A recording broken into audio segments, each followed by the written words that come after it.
Good afternoon. Now, after the session by Dr. Nina, we move on to the cataract session. 6 and 6 but unhappy. I am happy that I have a wonderful team of experts with me who will delve into the details of what makes a patient unhappy after cataract surgery and how to prevent this.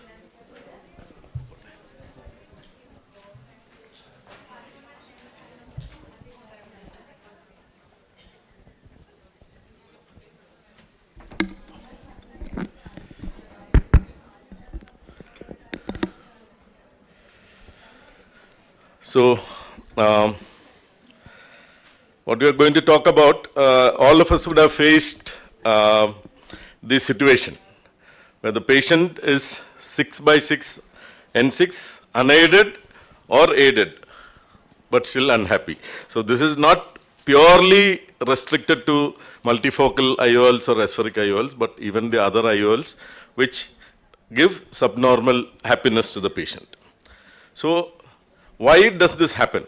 So this is just an overview of the possible causes of unhappiness. So you have done a brilliant multifocal or a EDOF, but the patient says what could be the complaints.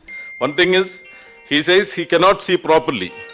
It could be far or it could be near, but still the best corrected visual acuity is 6.6 and 6. It could be dysphotopsias, positive or negative. Can't see in normal light. I need extra light to read or even see far, or night driving issues. Can't see fine print, especially the print kept in the prescription medication bottles, etc. And color perception problems, seeing colors in a different this thing. See, now we are talking only about the vision aspects, but then you could have unhappiness in other ways. 6.6 and 6, but has itching, watering, discharge, etc. In many of these cases, these people will have blepharitis because they would have stopped, cleaning their eyes, etc. Would have developed blepharitis, and then the itching starts unbearable, and they are scared to touch the eye. Eye pain. Many of these, even with the tiniest incision, can have neuralgic pain. Photophobia, especially when you have a mild uveitis. Small eyes. Some people, especially after being given a peribulbar, they say, my eyes have become small. Cat eyes, nowadays it's much less because of the aspheric lenses. You have a cat eye reflex when you move around. And too bright or too dark. Okay, so these could be the reasons. We will go in order. All the experts will talk about it. One is the ocular surface disorders and the dry eye, the higher order aberrations, IOL alignment, tilts, dysphotopsias, residual cylinder or sphere. Sphere cannot be much because they have 6.6. And PCO, capsule issues, and retinal pathology. So if a patient has this kind of issues, it could be definitely related right from the ocular surface onto the IOL centration, etc., etc. These are the glares and halos, especially special about multifocals. Dr. Matthew Kurian, he's a gun in cataract surgery. Medical superintendent of Chaitanya will be dealing with this aspect. He will throw more light. And this is the negative dysphotopsias. And IOL decentration, IOL tilt, etc., etc. Our international hero, Dr. Minu Mathan, in cataract surgery, will be dealing with those aspects. About the higher order aberrations, which could cause all these problems, we'll have Dr. Vanusri talking about how to deal with it. And I'll be talking about the dry eye aspects. See, this patient will definitely be unhappy with however good a cataract surgery you do, he is going to crib. And the PC issues, like the PC folds, even this PC fold is enough to make the patient very unhappy, and PCO in multifocals. Dr. Sandhya, senior ophthalmologist, cataract surgeon, will talk about it. And retinal causes, We have Dr. Reshma Padmaram, a young, dynamic, and enthusiastic vitreoretinal surgeon from Al Salama Perindanmalna will talk about this. Thank you. Now I'll move on to the first topic.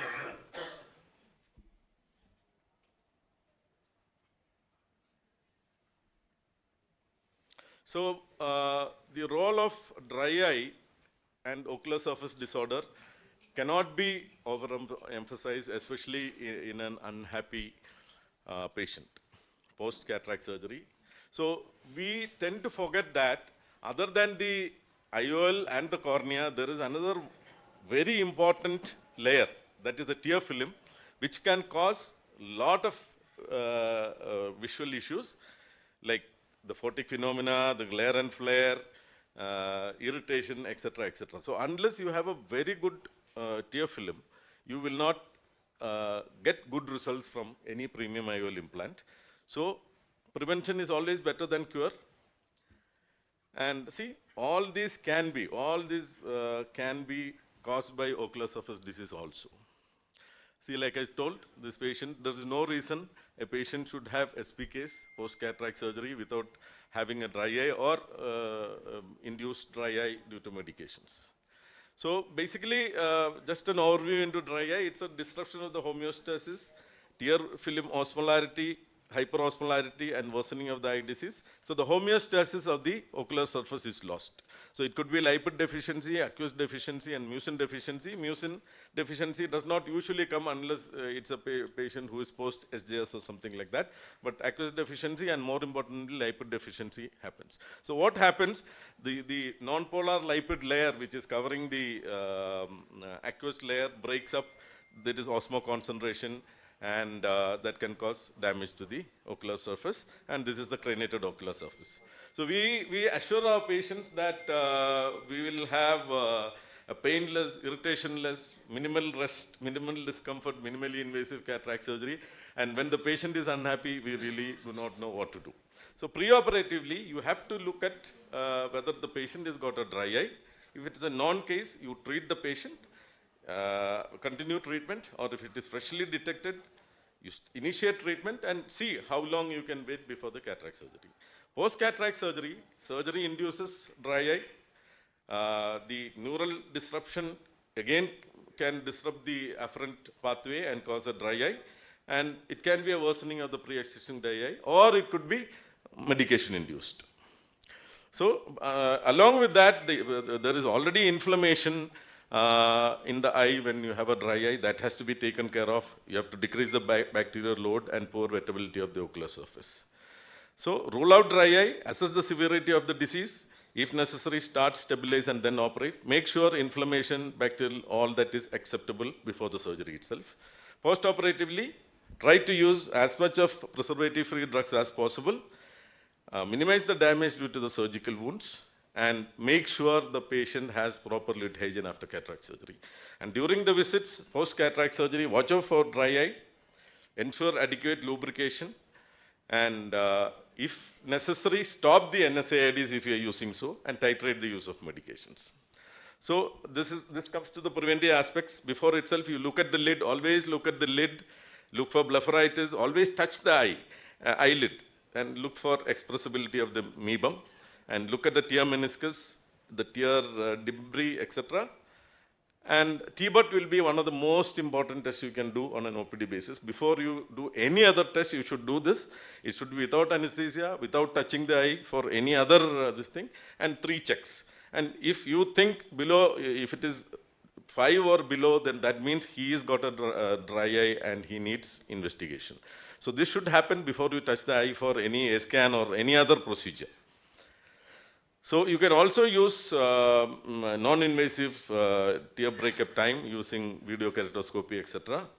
And another important thing as part of the armamentarium is to check for the lacrimal gland function.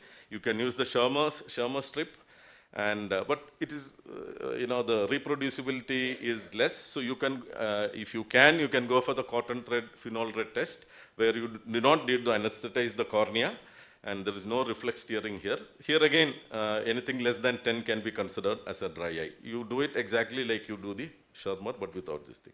Always look at the lid. Look for telangiectasia around the meibomian orifices, posterior dragging of the orifices, and look at the expressibility of the meibum. If it is this color or pasty, then definitely. If you have access to this lipid layer measurement, you can do that. And staining. Always look at the staining.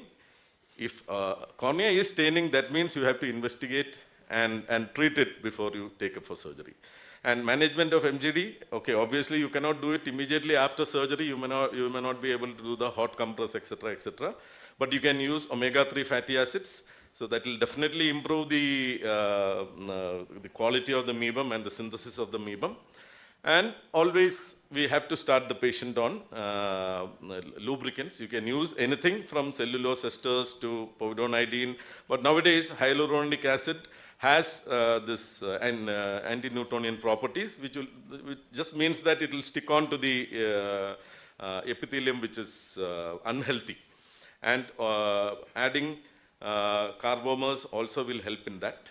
So basically it should contain hydrocolloids, ideally the ones which contain lipid components like the cysteine complete or the lateral ultra will be really useful. Petrolatum base post-operatively may not be a very good idea. Osmoprotection is another fantastic idea. So basically here the cells are already damaged, especially if you have an SPK. So here the more the damage, the more osmo concentration. The channels, these osmoprotective molecules will fight against sodium and prevent entry. If sodium enters more, then you have dehydrated cells and crenation. So these will fight with the sodium and prevent further damage. And glycocalyxomimetic things like HP guar will help the molecule to stick on to the damaged epithelium. In certain cases, we will have to start cyclosporins or corticosteroids if necessary. Normally, we give steroids after cataract surgery. Even after stopping, you may have to start this thing. Doxycycline may be a very important adjunct to this thing. So to sum up, please treat any baseline contributing factors like blepharitis. Use artificial tears before and after the surgery if necessary. Oral tetracyclines and topical steroid short pulse. And extrasterile precautions to be followed. Lid margin cleaning, maintaining cornea throughout the surgery wet. Allowing the cornea to dry up during surgery is another important thing. Proper wound construction and minimal trauma to this thing. And post-op, insist on lid hygiene, advanced lubricants, carefully watch the ocular surface, titrate the drugs, and timely intervention whenever needed. Thank you very much. Thank you, Dr. Soni, for that excellent presentation on dry eye. We'll have a slight change in the presentation schedule. Next, Minu Mathan from Chaitanya Trivandrum is going to talk on IOL centration issues, angle kappa and angle alpha. Good afternoon, ladies and gentlemen. Thank you, Dr. Soni, for this invitation. ഒരു one-lineറിൽ finish ചെയ്യാവുന്ന ടോക്കാണിത്. So I was thinking, if there is a IOL centration issue, you will have a problem in premium IOLs. So don't use premium IOLs if you are expecting. ഇത് തീർന്നു. അപ്പോൾ ഇതിനകത്ത് ഇതിൽ കൂടുതൽ എന്താ പറയുക, അങ്ങനെ ചെയ്യാതിരിക്കുക, അത്രേ ഉള്ളൂ. അപ്പോൾ ഇതിനെ എങ്ങനെ വലിച്ചു നീട്ടി ഒരു 7 minute ടോക്ക് ആക്കാമെന്ന് ഞാനിപ്പോൾ കാണിച്ചു തരാം. So ideally IOLs should align with visual axis. So there are many axes. Visual axis, when you are looking at somebody and the ray which goes from there and hits the fovea is your visual axis. That's a green line. Then there is pupillary axis. Pupillary axis which goes through the center of the pupil. Pupil may not be central for everyone. It may be at different levels, shifted and all those. And then comes the optical axis. Optical axis is perpendicular to cornea and the lens, a perpendicular line. So angle alpha is between the optical and the visual, angle kappa between pupillary and visual axis. So premium IOLs, they are more sensitive than the regular monofocals, and in regular ones, aspheric is more sensitive. And so measure them by using any of these which is available with you. And if it is more than 0.5, if you get it in millimeters and 5 degrees, don't advise premium IOLs, especially multifocal IOLs. Finished. But then we will go on. Again, Then what will they have? If you advise and will they have this? They can get blurring, they can get glare and halos, distortion, then focusing issue. ചിലപ്പോൾ എനിക്ക് ഭാര്യയെ നോക്കിയാൽ clear ആയിട്ട് കാണാം, ചിലപ്പോൾ clear ആയിട്ട് കാണുന്നില്ല, ഇങ്ങനെയൊക്കെ പറഞ്ഞു വരിക. അപ്പോൾ ഇങ്ങനത്തെയൊക്കെ വേഗ് സിംറ്റംസ് ഒക്കെ ചിലപ്പോൾ ഇതുകൊണ്ടായിരിക്കും. So we should check out for all these things, with dry eye, all those things. Contrast reduction and all those stuff.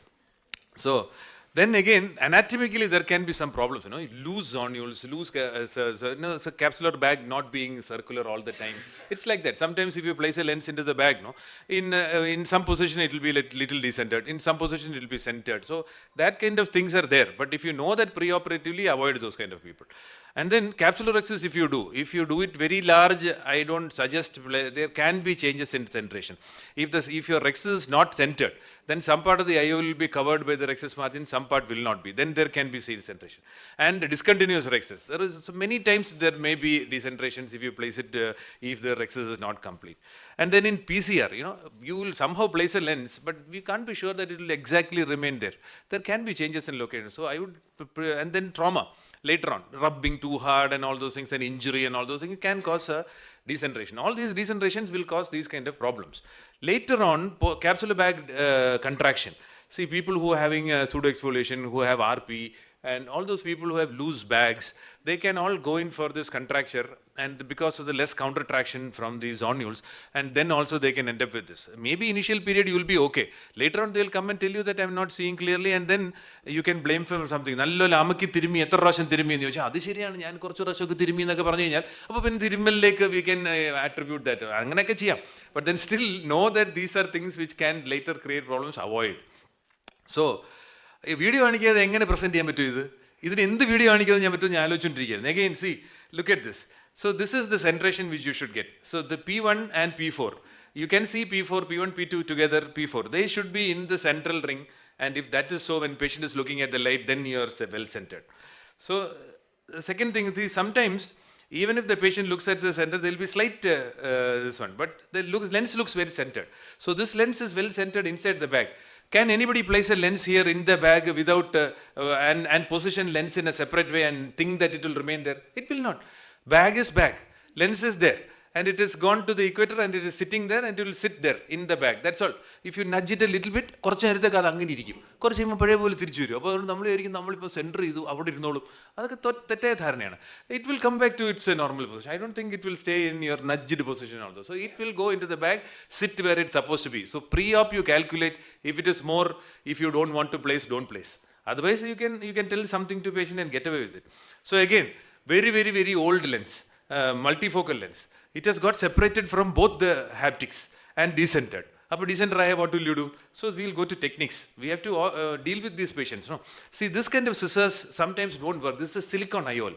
This is the only lens material in which I had to use this serrated cutter. IOL cutter. All the others, long tipped 1/2 scissors will work. So this is slightly larger in size. It goes through a 2.8. And rather than opening up too much, I can rotate the lens and cut it. Now, advantage is these kind of haptics which are in the bag can be maneuvered in many different angles and taken out very easily. Otherwise, if it's a full lens, if you try to rotate the lens, you will have to, there are limitations in the angles at which you can pull on this haptics. These are in the bag, you don't know how much of fibrosis is there. So very gently try to pull out, and in along the axis of the curvature of the haptic. If you can pull like that, it can cause least trauma. But if it is attached to the lens, you can amputate and then later on take it out in regular cases where you want to take out lenses from the bag. Another cause, placing a lens, a single piece lens in the sulcus, and it is flipped one, definitely it is flipped, but that's okay. But it is a small lens, it's a large sulcus and it is decentered. Similarly, this has to be brought out. It is sulcus, it can be taken out very easily and bisect and take out. Again, when you become sharp shooters, you can shoot kind of lenses deep into the vitreous or into the bag or into the sulcus. Sometimes, not because you're a damaged injector, that is the reason. So if it goes and sits there for some time and is not centering, there is something wrong. It's not just like that, it is not going and sitting somewhere. So there is a precedent or a dialysis somewhere there, and in such cases, identify what is there, and if it is small, you can always get away. And you don't be so very inquisitive to go there and aspirate and pull out vitreous without, there was no vitreous there. I went there so much close to the rent there and pulled out vitreous. So don't be too inquisitive, just retract the iris and see, and then leave it alone. Don't disturb all these places. And another patient referred, having glare, and many years post-op, but it is decentered, IOL is well in the bag. But see what happens. I constricted the pupil and saw the pupil is constricting not completely normal. See, one area is peaked there with some fibrosis and all there. So that means there is something wrong with the iris and the pupil is not covering the IOL. It is decentered for sure, but it's a regular monofocal lens. And see, this is how you see for the centration. If it is a blocked case, just pull the globe and see whether 1 and 4 are overlap, where Purkinje 1 and 4 are overlapping. So if they are overlapping and it is well within 1 or 2 millimeters into the optic, you can leave that lens and do a pupilloplasty. So again, the technique of pupilloplasty, 4th row pupilloplasty. So visco inside, this is 10-0 Prolene, and one bite on the edges of the pupil and comes out one loop, and you take 4th rows, catch onto the free end of the this one and pull along. And one knot is enough and it stays. So identify whether you are centered, and the P1, mostly P1, if it is in the center, it will be good enough. So if that is there, I am going to do one more, no time to show, but then make it smaller, and a small cut on the other side can make the pupil much central and the visual axis. So ideally, do all these things if you have a problem, but then try to avoid this problem by not selecting. But many people nowadays don't actually look at this angle kappa and all those. So, but still, decentration, if you see, in the pupillar area, and if you see only half of the central ring, many of them will have this kind of issues, which some people may not tell, but many people may tell, and it's aggravated by the multifocals. Thank you very much. Thank you, Dr. Minu, for extending that 1 second answer to 7 minutes. Yeah. Thank you very much, and only you can do this. And it was fantastic, all the techniques you showed. Yeah, one question is there any specific device in which you can measure angle alpha or angle kappa? Your pentacam, you can use all these stuff which all of them will give. Most of the IOL calculators will give, and topography also will give you. Okay. Thank you, Minu. Now I call upon Dr. Matthew Kurian. He will enlighten us about dysphotopsias, causes, prevention and management. Prolific surgeon and medical superintendent of Chaitanya Group of Hospitals. Thank you, Soni. So what is dysphotopsia? It is basically an undesirable subjective photic phenomenon in an otherwise uncomplicated cataract surgery. So it can be positive, negative, or diffractive optic related photic phenomena. And the incidence is almost 50%. The good news is that Osher has described that, the incidence initially may be higher, but generally tends to reduce over time. So if you can just buy time in most of these patients with the lubricants, etc., you will be able to be fine. And almost 750,000 people globally experience this. So what's the difference between dysphotopsia negative and positive? Positive dysphotopsia, there is a clear correlation between the optical lab and clinical findings. In negative dysphotopsia, that understanding the correlation is poorer. The positive dysphotopsia is directly related to the square edge optic design and the index of refraction of the optic material, whereas negative dysphotopsia can happen in any in the bag IOL. So if you don't place it in the bag, you have solved. IOL position is not a factor. IOL position is the key factor in negative dysphotopsia. There is only patient-related outcomes in positive dysphotopsia, whereas in negative dysphotopsia, you can actually use Goldman visual fields to measure the difference. And the CNS component, there is neuroadaptation in the negative dysphotopsia because it affects your visual fields.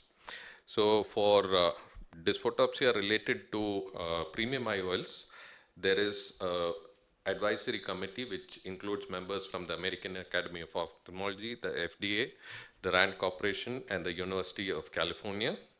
And in a Mofield study, it's been shown that exchange rate because of diffractive or optic dysphotopsia is about 6%, whereas in monofocal IOLs, no IOL exchange is required.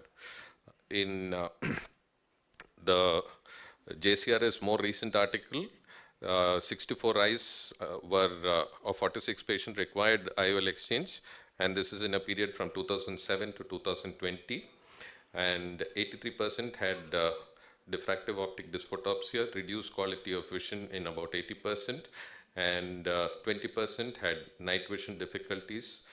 Incidentally, about 20% are post-YAG capsulotomy, and we have to learn how to manage to do the IOL exchange in a YAG capsulotomy. 20% are also post-refractive surgery cases. So the quality of vision and the impact it has can be measured by this quality of vision questionnaire, which is developed by a group from Australia, and the images are there for the patients to be able to answer that question better, and frequency, severity, and bothersomeness are graded, and a total score is given. Unfortunately, this is a paid questionnaire, so that's expensive to do it. Positive dysphotopsia is due to edge glare. Ray tracing analysis of the edge types was done by Francini, and internal reflection and index of refraction has been described by the Erie et al. In JCRS 23. Negative dysphotopsia is essentially a temporal dark arc, and this may be blocked by the negative dysphotopsia salute, the keeping your hand there, or by using a thick eyeglass frame, and symptoms become worse when the pupils are constricted and better when the pupil is dilated. This is again associated with a perfect surgery, and some of the issues that Minu is talking about, the angular kappa is possibly associated with this one. So the edge of the lens refracts some amount of light goes without refracting, and there is an illumination gap which is causing the negative dysphotopsia. And surgical outcomes, this is prevented or relieved or improved when the IOL optic edge overlies the anterior capsulotomy, so you need to do a reverse optic capture. And outcomes with the IOL exchange when it is removed from the bag and placed into the sulcus is pretty good. Piggyback IOLs also solve the problem, but if you replace a lens with another lens in the bag, you are not going to solve negative dysphotopsias. If you have negative dysphotopsia complaints in one eye, you can do a primary reverse optic capture in the second eye, and this is inevitably successful. This is a group from Rudy Nuit's group from University of Maastricht, and they have done a similar grading method to objectively evaluate negative dysphotopsia using Goldman kinetic perimetry, and they also have a questionnaire which looks at the black edge, gray crescent, black crescent, blurred edges or corners, and again scored on bothersomeness, severity, frequency, etc. So this is reverse optic capture where the lens is placed inside the bag.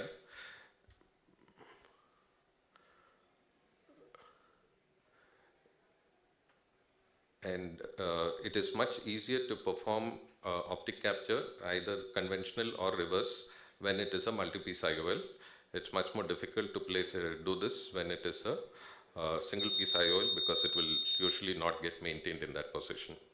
So here the reverse optic capture, at this stage, you are hooking the optic and prolapsing the optic into the anterior chamber, and it is hooked and maintained in that position by the rhexis margin. So consequences of this: posterior capsule opacity and iris chafing, and several anti-dysphotopic lenses are available in the market now, popular of which is the bag in the lens from Mauker. The management algorithm is, if it is persistent, you need to look at reverse optic capture, sulcus placement, piggyback IOL, or a nasal capsulectomy. If it is positive dysphotopsias which are managed by drops, then you can continue with the drops, but otherwise you need to consider doing an IOL exchange with a monofocal IOL. I'll skip this part because Mino has covered this in detail. But just remember, when you are explanting the lens, you can create a PC rent, and in that situation, the pupil also can come small. And it is a good idea to use hooks, look at the area of good capsular support, and place the lens such that it remains well centered. Otherwise, Minu will come into action all over again. Thank you. Thank you, Dr. Matthew, for that elaborate and descriptive overview about dysphotopsias. Just one question. Do you think plate haptics could have lesser amount of dysphotopsias, because the most, at least in around 180 degrees, the continuity of the optic towards the haptic continues in that? So there are IOLs which are made which are oval optics, and those kind of oval optics reduce the incidence of negative dysphotopsia. But most of the commercially available plate haptic lenses have a central circular optic, and the rest of it is just a haptic, so they will still have some of these problems. Okay. Thank you, Dr. Matthew. Now I call upon Dr. Vanushree Nair. She'll be talking to us about residual cylinder and higher order aberrations. Good afternoon, everyone. At the outset, I would like to thank Dr. Soni for including me in this wonderful IC. So I'm talking about 6/6 and 6 unhappy patients because of residual astigmatism or higher order aberrations. So as we all know, now cataract surgery has become a refractive surgery. Many of the patients, when they are taking premium IOLs, they are expecting 6/6 unaided vision. And this is one of the reasons why they are unhappy if they are left with a residual cylinder or some higher order aberrations which are causing an irritation. So just quickly recapitulating, what are aberrations? So basically we have mainly the lower order aberrations, 90%, which is defocus, that is your residual myopia or hypermetropia, astigmatism. And higher order aberrations are actually 10%, which are your most important ones being the spherical aberrations or the coma. So now when there is a small residual astigmatism, we feel that it's okay, just a 0.75 diopters, what will the patient feel? But this is how the image degrades. As you can notice on to the right side, the lower image is much sharper and the upper image has got slight, defocus kind of a picture or a slanting vision. So the patient may not really complain too much, but sometimes some patients can be, quite irritated with that kind of a vision. So we all know now that toric IOLs are giving us benefit when there is a pre-existing regular corneal astigmatism, more than 0.75 or 1 diopter. And we know that patients who have glaucoma, epiretinal membrane degeneration or any other oculopathology also we can implant these lenses. As multifocals are not advisable, but toric IOLs, yes, definitely we can go for them. Only place where we cannot use torics are irregular corneas and those who are wearing RGP or scleral contact lenses. So let's have a look at the biometry. Now, when we recapitulate our regular astigmatism, basically we have with the rule, against the rule, and oblique astigmatism. So when we look at the biometry and the refraction of the patient, just neglect the refraction. What was the patient wearing before cataract surgery? Because the lenticular astigmatism is going to go away. What is going to remain is only the corneal astigmatism. So that's what we need to study in the keratometry.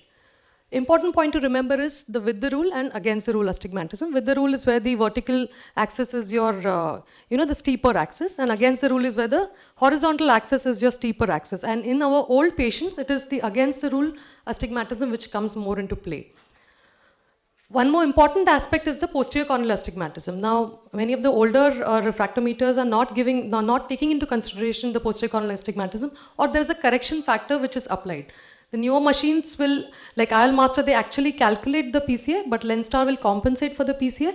And the online formulas will also compensate for your posterior corneal astigmatism, but that plays a very important role and we need to remember that.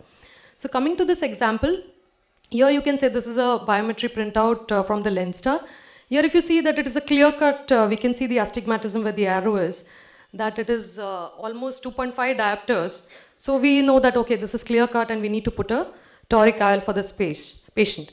But here if you see this in this patient, the astigmatism which is showing is hardly 0.62. But remember, it is against the rule astigmatism. So it is at 3 degrees.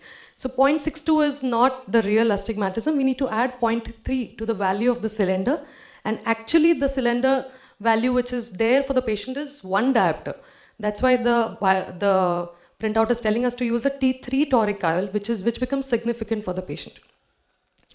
Another example here, again, if you look at the right eye, it is showing just 0.45. But again, taking into consideration the posterior corneal astigmatism, the biometry is still telling us use a T2, and the corneal astigmatism is 0.66. If you leave this, probably you may get away with a 0.75 diopter at the end of the surgery. Patient may or may not complain, but you can take your chances. Now, there's a concept of small axis flip. Now, previously, the calculators used to leave a little more residual cylinder to avoid an axis flip. Now, what is this axis flip? If you're flipping the axis from with the rule to against the rule, that's bad. But now we know that we should actually leave a small with the rule astigmatism at the end of the surgery. So if you're flipping towards with the rule, it's okay. Your target should be actually to leave a 0.34 diopter astigmatism. Why? Because the cornea is always shifting from with the rule to against the rule. So say today you are having a 0-0 refraction, patient is happy. 5 years down the line, he's going to shift more towards against the rule. So hence it is better to target a 0.35 of with the rule astigmatism. So try to correct astigmatism because it will give a better quality of vision to your patient, making him 6-6 happy. With the rule astigmatism, 0.3 to 0.5, you can leave it alone, but try to correct all against the rule astigmatism. Quickly coming to aberrations, that is your higher order aberrations. So we have dealt with the low order things, and now coming to the higher order aberrations, what are important is the coma, trefoil, and most important being the spherical aberrations for our patients. So quickly, touching upon how we can calculate the higher order aberrations, it is basically done with wavefront aberrometry. We have 3 techniques, Hartmann-Shack that the Pentacam uses, then the topalizer using the Cherning, and ray tracing, that is your eye trace, basically gives the higher order aberration. So how do we quantify them? You use the Zernicke polynomials or the Fourier analysis. Eye trace is a very wonderful device, very expensive. We don't have access to it, many of us, but then it gives a very nice analysis of all the internal aberrations. It gives separately for the cornea, for the total eye, and the lens also. Pentacam again is very helpful to give us the total high order aberration. So how are they actually affecting the patient? So they degrade the quality of vision. The third order being the coma and trefoil, and the fourth order spherical aberration. So here you can see how the retinal image is actually affected because of all the different aberrations. So in spherical aberrations, what happens is there is a point which spreads. So the E will look like all spreaded out. And why it happens is because of the peripheral light rays which are defocused in a spherical lens. So that's why the role of aspheric lenses have come in. So I'll quickly go into the way the eye changes. Okay, so now here if you can see, the cornea is having positive spherical aberration. The lens also has, the lens has negative spherical aberration. That's why a young person doesn't have much of spherical aberrations. But that changes as the patient becomes older. So in a cataract patient, you have both are having a lot of positive spherical aberrations, which will give you a little bit of depth of focus, but overall the vision quality is degraded. And because of paucity of time, I'll just go to one important concept. So we have something called as aspheric IOLs, which have either a zero spherical aberration or a negative spherical aberrations. So how these aspheric lenses actually work is the way they focus the light. So a spherical lens will give you a same power all over its curvature, causing positive spherical aberrations, but a aspheric lens will actually focus it for you. Now, some examples I would like to share that, the traditional IOLs like the Lensar is actually a positive spherical aberration lens.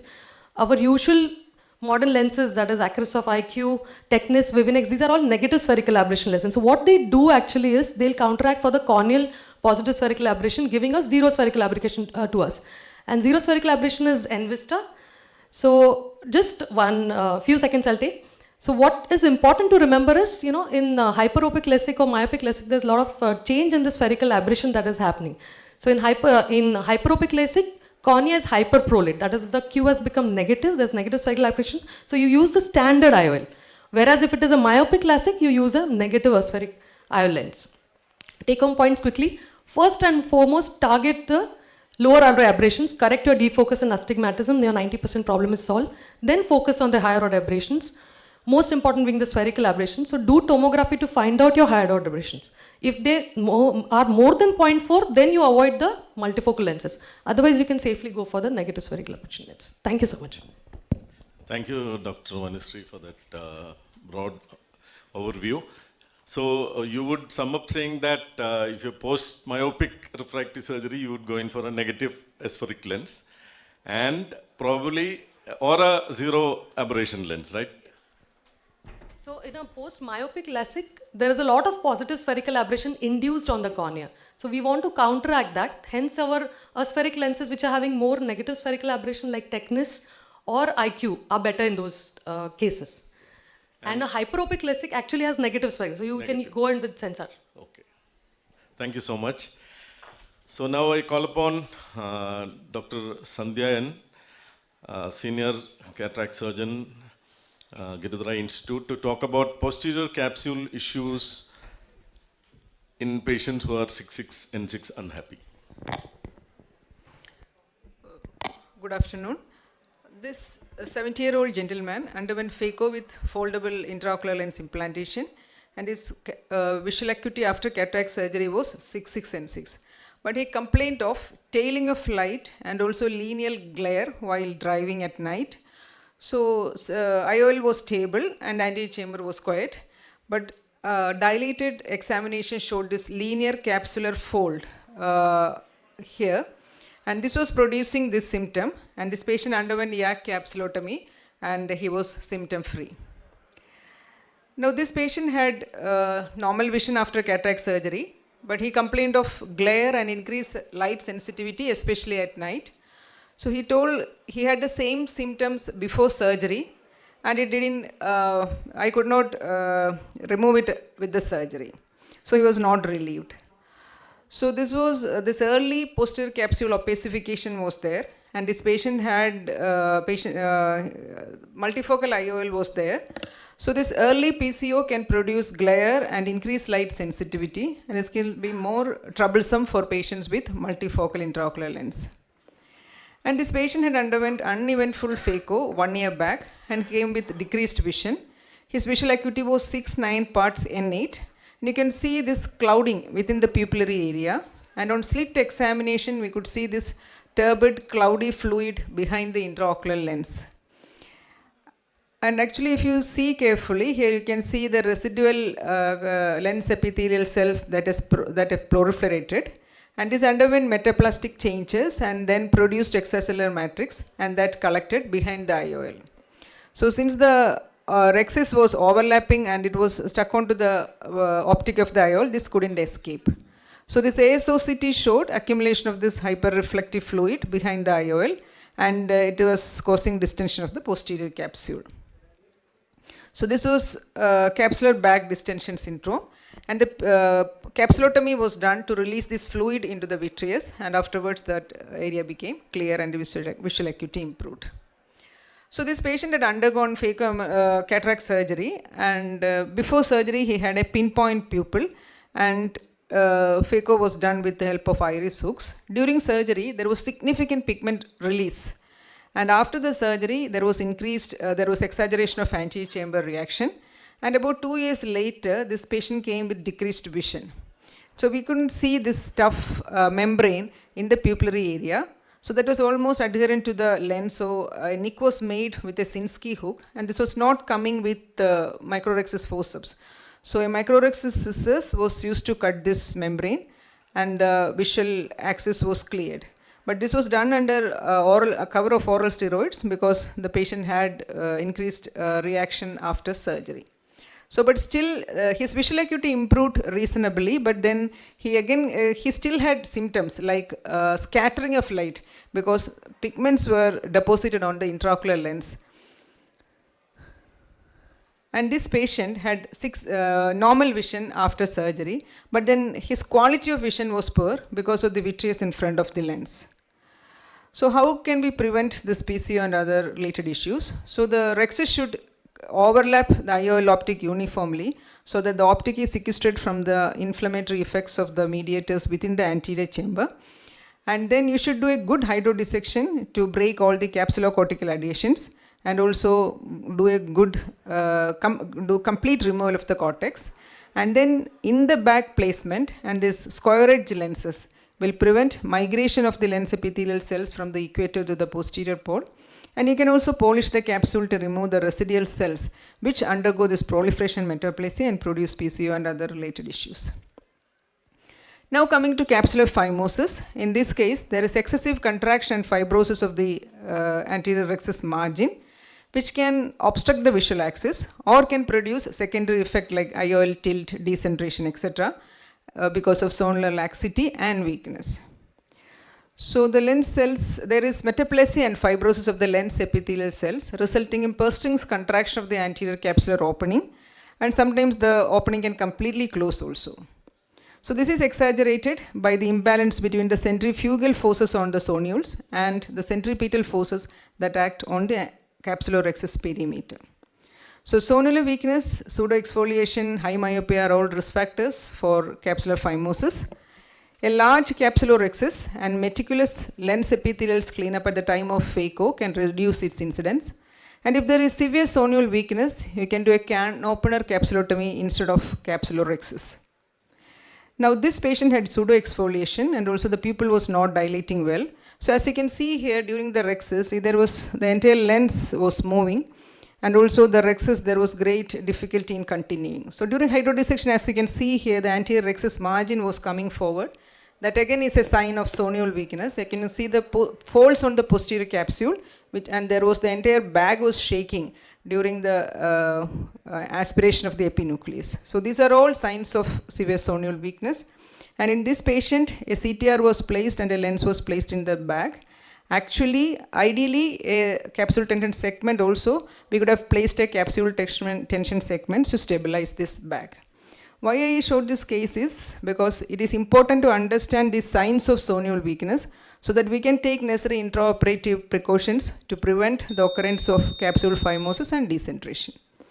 Now in this case, the patient had zonule weakness and a CTR was inserted in the capsular bag, and a 3-piece lens was placed on the rhexis margin in the sulcus, and then the IOL was captured. So this CTR causes equatorial expansion of the capsular bag and uniformly support the zonules, and the two haptics in the sulcus, they give extra anchorage to the lens. So the chance of phimosis and decentration are less. This patient had severe zonule weakness. A CTR was inserted before phacoemulsification to give equatorial support, and a capsule hooks were also used to give anteroposterior support, and multiple radial cuts were made on the rhexis margin so that the centripetal forces that act on the IOL is less, so that there is less contracture and decentration of the lens.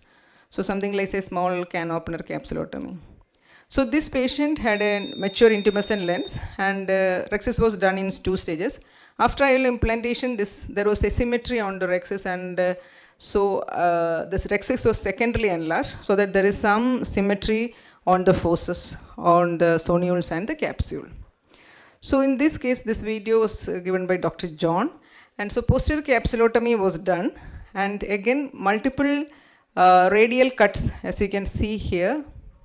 Here multiple radial cuts were made on the rhexis margin so that the contractual forces will reduce and there won't be any progression of contraction. And also if there is severe phimosis, you can decentration of the lens, and you can remove it and can place any type of secondary IOL. So to summarize, suboptimal visual outcome in spite of normal visual acuity is not uncommon due to various capsular issues, and it is important to identify them and treat accordingly. Thank you. Thank you, Dr. Sandhya. Nice presentation. One quick question. Suppose you see a little bit of pearl equatorial cells. Do you feel that is more important to attack those equatorial cells and less important to look at little lens fibers that or fibrosis that may be on the posterior capsule? Lens epithelial cells are more dangerous. That's what I feel. And then if fibrosis or plaque is there, it is slightly dangerous to polish also that area, because the area adjacent to it will be thin. And if the lens epithelial cells, you have to remove it completely. So yeah, I think I agree with that because lens epithelial cells is what causes a pearl Prolif- PCO, and that is what causes scatter of light and visual disturbances. The fibrous portion looks terrible maybe on slit lamp examination to us, but actually may be causing a little bit of loss of contrast at the most, and we can afford to leave it and YAG it later if required. Thank you. Thank you, sir. Thank you, Dr. Sandhya. Now I call upon Dr. Reshma Padmaram, retinal surgeon from Al Salarma, Perindalmanna, to talk about retinal causes and management in unhappy 6x6 N6. I think the focus will be more on prevention rather than the treatment because the patient already has 6x6 N6. Over to you, Dr. Reshma. Thank you, sir. So a very good afternoon to all of you. I'm really sure that you are having a wonderful IC session over here by the lead anterior segment surgeons in Kerala. Mine is, the topic should be other way for me, like happiness in VR surgery, but now I'm dealing with unhappy 6/6 N6. 6/6 N6 is definitely not in our dictionary. So anyway, I thank for the opportunity. I thank all of my co-authors, the chief instructor, and also KSOS for giving me this opportunity. So, as we all know, the impact of any medical intervention should be on a patient's quality of life rather than quantitative values like 6/6 N6. Let's see the normal posterior segment changes in cataract surgery. Studies say that phacoemulsification with high infusion pressure can change the vitreous lens interface, and positive Burger space is a biomarker for this change, and the incidence is directly related to the infusion pressure used. Studies say that there is a decrease in total retinal thickness, volume, and most retinal layer thicknesses at the first postoperative day visit, then increasing at week 1, month 1 and 3, and relatively decreases at month 6, although it doesn't return to the preoperative levels. The least affected layers were the retinal pigment epithelium and outer plexiform layer. Also, there is an increase in choroidal thickness at the macular and temporal 1 mm region. It was observed 1 week following the surgery. This may be significant in cases like a known case of a CSR or in pachychoroid spectrums. Retinal detachment is estimated to occur in about 0.7% of patients even in this era of phacoemulsification. So some of the causes are floaters, flashes, epiretinal membrane subclinical CMEs, early AMD, RD, that means a peripheral RD, can still have a 6/6 N6, peripheral vitreous hemorrhages, and neuroadaptive failures. Neuroadaptive failure is when you put a multifocal IOL and the patient's brain is not able to adapt to such changes. There are studies which say that it might require lens exchange as well. So floaters can progress because of the accelerating PVD changes. Vitreous disturbances do occur after cataract surgery, and in a complicated case of cataract surgery, there can be cortical matter, lens particles, epinuclear plates in the cavity. So not every floater require treatment. We can give them supplements if the periphery is normal, and of course a barrage laser is indicated if there are any peripheral lesions. Vitrectomy is done only if the floaters are bothersome and if there is any inflammation due to the cortical or lens particle in the cavity or an IOP spike which is not getting treated with AGMs. So flashes, the most common cause is dysphotopsias. But if it is like a camera flash, always think about retina and see for the occurrence and frequency, and it always warrants a peripheral examination for tears and PVDs. So whether it is pre-op or post-op, I always tend to call my patients 1 month after the presentation of any flashes or floaters. So reassurance and monitoring can be done if there is no peripheral lesion. Of course, if there is a peripheral lesion, always treat with barrage laser. Epiretinal membranes, always whenever see it clinically, we have to get a pre-op OCT done. These kind of patients can have metamorphopsias even if they have 6/6 N6, and it also can happen in post-operative period due to inflammation. It also could be a PDR or RVO. This is just to show how bad epiretinal membranes can be in diabetic retinopathy cases. This is one of our patients' pre-op OCT done before cataract surgery. This patient has a 6/6 N6, but still she is not very happy with the vision. This was not a premium IOL, it was a basic IOL only. So this was one of our patients who presented to us with 6/6 N6 vision. We can see epiretinal membrane, but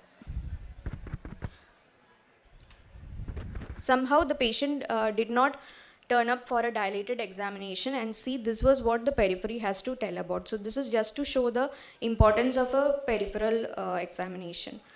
Subclinical CME, certain cystoid spaces can cause unhappiness, and also early AMDs, this kind of OCT picture if the patient has, they can have unhappiness even if they are 6'6" and 6. This is one of our patients, like 90-year-old gentleman who presented with a post-operative cystoid macular edema. This patient was not 6'6" and 6, but the media clarity is less because of the hazy cornea. We tried to treat with intravitreal triamcinolone, but it was not resolving. So finally, we had to implant Osidex. So with Osidex, the cystoid macular edema has come down. Why I have put this case is because it was a case of a chronic uveitis, but we did not do a pre-op OCT before cataract. Exacerbation of diabetic retinopathy or any other retinopathy is another common thing after cataract surgeries. So always assess for the pre-existing conditions like diabetic retinopathy, AMD, any membranes or interface disorders, parafoveal telangiectasias, case just like I showed a case of a chronic uveitis. And if the patient is having a history of rheumatoid arthritis, always try to ask for the duration of HCQS. If it is more than 5 years, better to do a pre-op OCT. So when to intervene is important. Definitely we all know that RD and tears cannot wait. Floaters we can safely reassess in a month if there are no peripheral lesions. Epiretinal membranes and AMDs, they usually progress very slow, but there are studies which say that AMD progression is recorded after cataract surgery. The rate increases after cataract surgery. We can follow up these patients in safe intervals of 4 to 6 months. Cystoid macular edema, milder forms we treated with nepafenac drops, and if there is a significant edema, then definitely intravitreal triamcinolone and Osidex implants can be done. If there is a vitreous hemorrhage, assess for tears and also the periphery for any proliferative diabetic retinopathy. We can go for LIO if it is immediate post-op, or wait for 2 weeks for the contact lens assisted laser delivery systems. What I have to tell is not just OCT, a pre-op retinal evaluation is very important before any anterior segment surgery like cataract. And I would suggest all premium IOL patients pre-op OCT should be in the panel of our pre-op workup. When to intervene, I have already told that. So this was a challenging topic for me to prepare, in fact. So if sir can, if you can add any points, it would be good. Thank you, Dr. Reshma. I think you have exhaustively covered the entire pre-op and post-op care required. Like you said, since it is 6'6" and N6, and we rule out everything related to the surgery or the anterior segment, then we tend to get an opinion from the vitreoretinal surgeon. And it's a good take-home message that OCT should be a routine. Nowadays we follow that, so that even the finest changes can be taken care of. And yeah, especially in myopic patients, etc., good retinal examination also should be done in the preliminaries. Thank you very much, Dr. Reshma, for the wonderful talk. Thank you. Thank you. Are there any questions from the audience to any of the speakers? We have another 2 minutes more.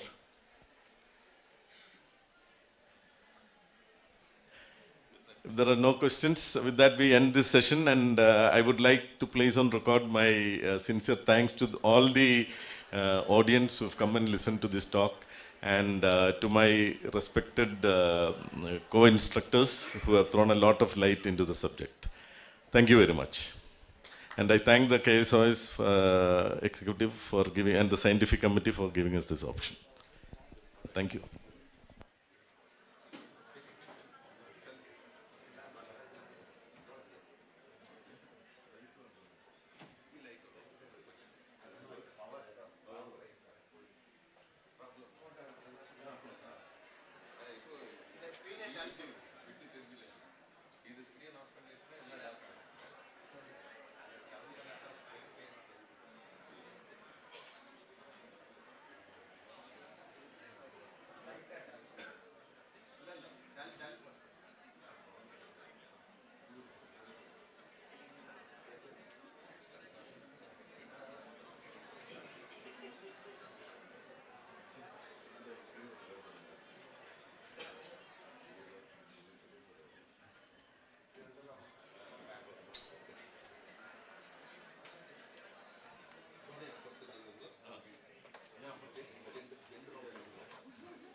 Good afternoon, everyone. Welcoming one and all to this session on Duane retraction syndrome. We have called it the DRS panorama. Let us see how much we imbibe from it. Our first speaker is Dr. Mallika Harikrishnan. Madam will be dealing with an overview of CCDDs.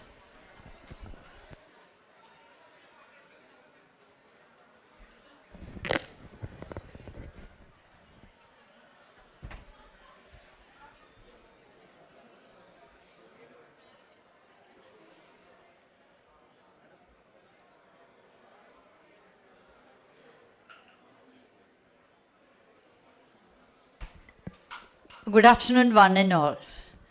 CCDDS, clinical congenital cranial dysnervation disorders. It sounds a complex terminology, but actually it is not.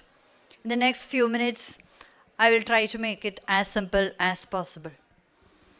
The brainstem innervates the orbit. We all know that. Orbit is very convoluted space. There are a lot of things in a small space. The brainstem has to form. The nuclei have to form. They have to send axons, exit the brainstem, cross the space, then go to the specific target. It's a very complicated process innervating the orbit. It is amazing that all things will happen so smoothly. But if something goes wrong, there is this innervation process. We call it as CCDDS. It may be a subnormal innervation or an aberrant innervation. So it is a unifying concept of incompetent strabismus involving third, fourth, and sixth cranial nerves, as far as we ophthalmologists are concerned. It can involve either oculomotor nerve, abducens nerve, or a trochlear nerve. The conditions affecting abducens nerve are the Duane's retraction syndrome, Mobius syndrome, and horizontal gaze palsy and progressive scoliosis. That affecting the oculomotor nerve are congenital fibrosis of extraocular